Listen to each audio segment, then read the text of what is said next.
pulezidenti wa Uganda twozaayoza abasiraamu bonna mu ggwanga okutwaliza awamu okubeera nga Allah subhanahu wa ta'ala atusobozesezza okumalako omwezi gwa Ramadani guno 2025.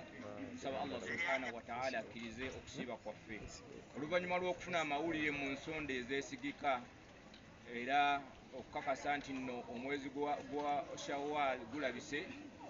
Olunaku lw'enkya ennaku z'omwezi olw'essande ennaku z'omwezi nga 3 tugenda kubeera nga tusala salatul Eid insha Allahu ta'ala.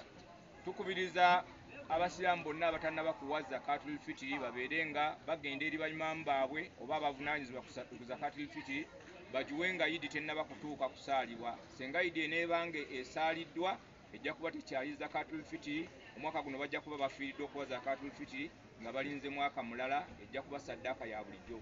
Tukubiriza aba district kadhi bayimaamu bonna abakulembeze b'emizikiti okusaaza abantu swala ya Eid ng'obudde bukyali okusinziira ku kifo mwe basaalidde insha Allahu ta'ala. Wano ku lusozi Kibuli Eid egenda kusaalibwa ku ssaawa 4 zennyini ez'okumakya insha Allahu ta'ala.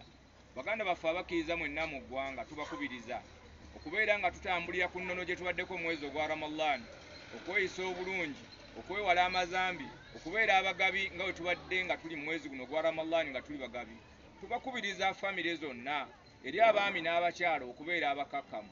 Mulimu bannaffe abamu abasobodde okubeera nga batuukiriza okufuna ebintu bye baafunye okutuusa ku bantu baabwe waba batasobodde kubifuna olw'embeera y'ensimbi eri mu ggwanga. Atafunye abaayo oba lugoye tufube okulaba nga tukkakkana tuleme kuteekawo obutabanguko mu maka na kulwanagana ku lunaku olw'essanyu, olunaku olw'okubeera nga twebaza Allah subhanahu wa ta'ala eyatusaasudde okubalako omwezi guno ogwa Ramadan insha Allahu ta'ala.